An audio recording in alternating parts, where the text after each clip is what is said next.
The Boy Who Loved Words by Roni Schotter and Giselle Potter. There are in this world people who are born collectors. Some collect shells or stones, others feathers. Some have even been known to collect tiny teaspoons. Such a one was Selig. He was a collector of words. Selig loved everything about words, the sound of them in his ears, tintinnabulating, the taste of them on his tongue, tantalizing, the thought of them when they percolated in his brain, stirring, and most especially the feel of them when they moved his heart, Mama. Whenever Selig heard a word he liked, he'd shout it out loud, jot it down on a slip of paper, then stuff it into his pocket to save. Such a collector! Selig's pockets positively brimmed with words. He stuffed new ones inside his shirt, down his socks, up his sleeves, under his hat. While other children busied themselves with bats, nets, and all manner of balls, Selig stayed on the outskirts, always on the periphery, listening and collecting delicious words.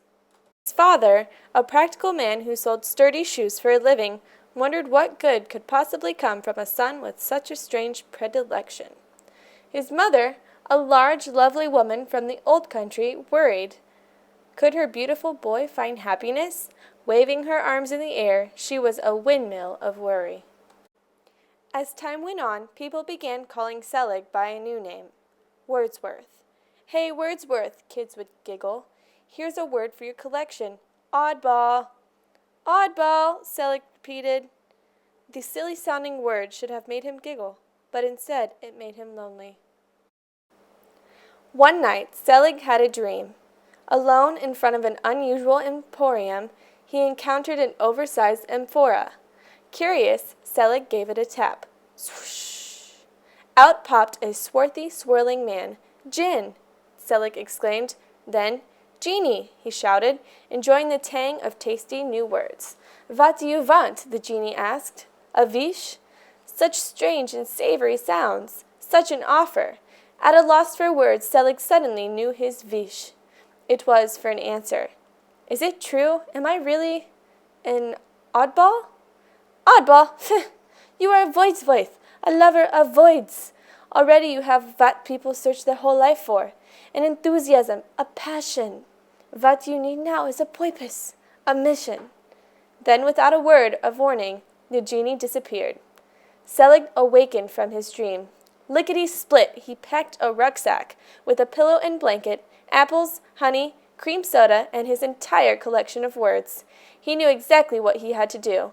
Selig took to the road, determined to find his purpose. On the trail of his purpose, Selig's senses sharpened. He noted the nod and toddle of tulips in the wind, the sway and swagger of tree branches, how, at evening, the light dimmed to announce the arrival of twilight and stars. Dusk, Selig noted, adding that short and enchanting word to his collection. But in time, Selig's steps grew heavy. Under the weight of so many words, it was harder and harder to move. He was shuffling and shambling when he might have been rambling and ambling. Perhaps what he needed to do was lighten his load. But how? Throw words away? Waste them? Impossible! They were far too precious. Selig was too tired to think. His exhausted brain could imagine but one thing: slumber. A splendid word. Sadly, he was too sleepy to write it down. In front of Selig stood a large and lovely tree. He removed his jacket, stuffed, like his mamma's strudel, with words. Tenderly he hung each word on its own separate branch, as if putting it to bed for the night. With a sip of cream soda and a nibble of honeyed apple, Selig clambered, then curled in a crook of the tree. Snug, he thought, and fell directly to sleep. Comfortably cradled there, he dreamed of his mamma, his mission, and macaroons, his favorite cookie. During the night, a pacing poet, unable to sleep for want of a word, found himself under the same tree, gazing hopelessly at the moon. Night after night, he'd been struggling to find the right words to describe it. Suddenly, mysteriously, a swirling wind blew up. 4 of Selig's words sailed off their branches. Reaching skyward, the distracted poet caught them. Discarding the word macaroon, he held tightly to lozenge, lemon, and licorice. "The moon," he wrote in his notebook, growing more and more excited with each word. Melted like a lemon lozenge in the licorice sky. My stars, the poet shouted, exultant. That's it! The following morning, Selig awoke to what could only be called a rhapsody of birds and words.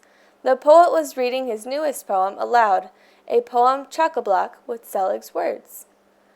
Wiping the sleep crumbs from his eyes, Selig scrambled down the tree and saluted the poet. Your poem, he told him, contains some of my favorite words. How beautifully you use them. Why, thank you. For once the words just seemed to come to me. Upon my word, how lucky I am! What, may I ask, is your name? I should like to dedicate my poem to you. For a moment Selig hesitated. Then suddenly, for the first time ever, he proudly proclaimed, They called me Wordsworth. It was then that Selig realized his mission. It was spreading the word, sharing his words with others. From that day forth, Selig's steps were light and filled with purpose. Ever the collector, he added new words as it pleased him.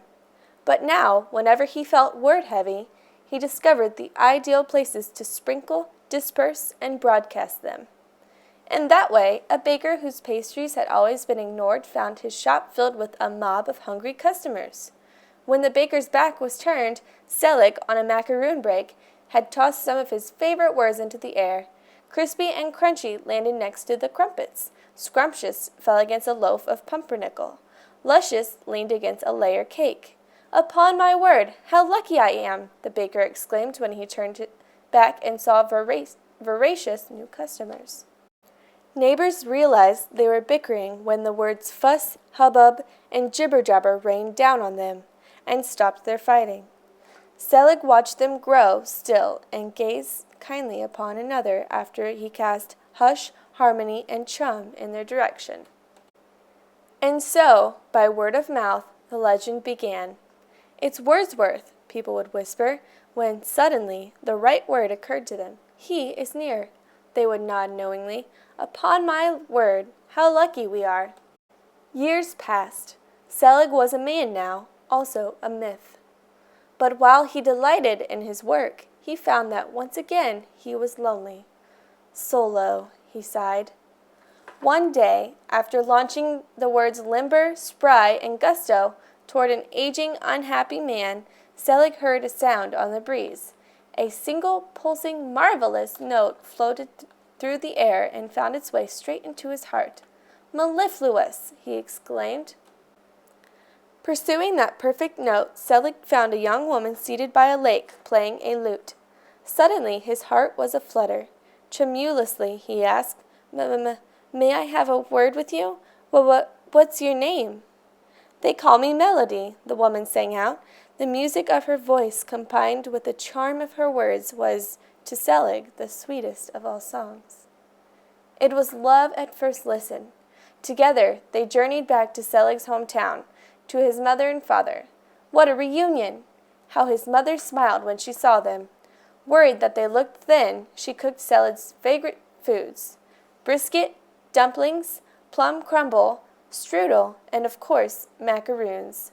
To comfort their tired feet, Selig's father cobbled the couple his sturdiest shoes. Rested and restored, Selig resumed his life's work, joyfully gathering and scattering words on the wind. Since then, word by word, legions of lucky people have discovered and delighted in them. You, too, may find yourself lucky if, one day, while you are thinking or writing or simply speaking, the perfect word just seems to come to you. If so, you'll know that Selig is near. And on special days, if you feel like humming or suddenly bursting into song, you'll know that Melody is with him. Upon my word, you may say, how lucky I am. The end.